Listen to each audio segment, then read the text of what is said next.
এই জায়গা থেকে আমার মানে সিরিয়াসলি প্রশ্ন যে কিভাবে মানে এগুলো এত সহজে এত দ্রুততার সঙ্গে করা সম্ভব হয়?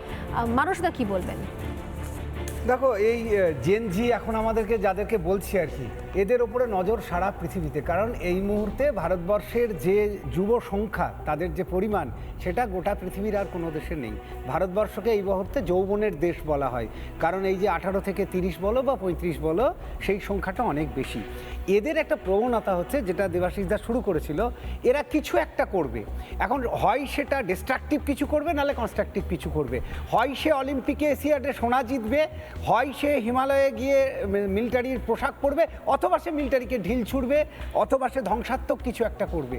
আমরা তাদেরকে কোন পথে নিয়ে যাব, অথবা সোশ্যাল মিডিয়া তাদেরকে কোন পথে নিয়ে যাচ্ছে, সেটা নির্ভর করছে সেই দেশ যুব সমাজকে কতটা কন্ট্রোল করছে পারছে তার উপরে। সম্প্রতি একটি সমীক্ষা সেই সোশ্যাল মিডিয়াতেই এসছে। ধরো 15-16 বছরে পাকিস্তানের ছেলেদেরকে জিজ্ঞাসা করেছে, বড় হয়ে তোমরা কি হতে চাও? ম্যাক্সিমাম উত্তর দিচ্ছে, আমরা জঙ্গি হতে চাই, কারণ ভারত আমাদের শত্রু। আর ভারতবর্ষের, ওটাও সোশ্যাল মিডিয়াতেই পেয়েছি, ভিডিও রেখে। এবং ভারতবর্ষের ছেলে মেয়েদেরকে জিজ্ঞেস করছে, তোমরা কি হতে চাও? বলছে আমরা মঙ্গল গ্রহে রকেট পাঠাতে চাই। This is the difference of Gen Z.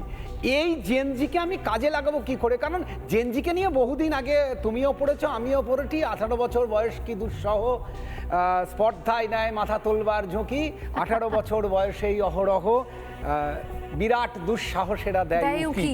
সুতরাং বিরাট দুঃসাহস থাকবে। এবার কাজে লাগানোর সফলতাটা কোথায়? একদম ছোট্ট দেশ ইসরায়েল, তুমি একটা ইসরায়েলে জঙ্গি তৈরি হয় বলতে পারো? তার কারণ হচ্ছে সেখানে প্রত্যেক যুবক যুবতীর জন্য 2 বছরের মিলিটারি ট্রেনিং এবং দেশকে ভালোবাসা বাধ্যতামূলক, যেটা আমরা করতে পারিনি। সুতরাং এরা একই সঙ্গে যন্তর মন্তরে গন্ডগোল পাকাচ্ছে এক ধরনের লোক জেনজি, আবার একই সঙ্গে এশিয়ার থেকে সোনা যারা আনছে এই মুহূর্তে পরপর সোনা, তারাও কিন্তু জেনজি। এখন তারা মিলিটারি পোশাক পরার দিকে আকৃষ্ট হবে, নাকি মিলিটারিকে বোম ছুড়বে, নিজের গায়ে বোম বেঁধে ঝাঁপিয়ে পড়বে, সেটা নির্ভর করছে সে কোন শিক্ষা ব্যবস্থা থেকে উঠে আসছে, তার মগজ ধোলাই কোথায় করা হচ্ছে।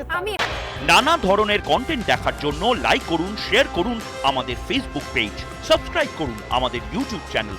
পাশাপাশি অন্যান্য ব্রেকিং নিউজের জন্য অবশ্যই চোখ রাখুন রিপাবলিক বাংলায়।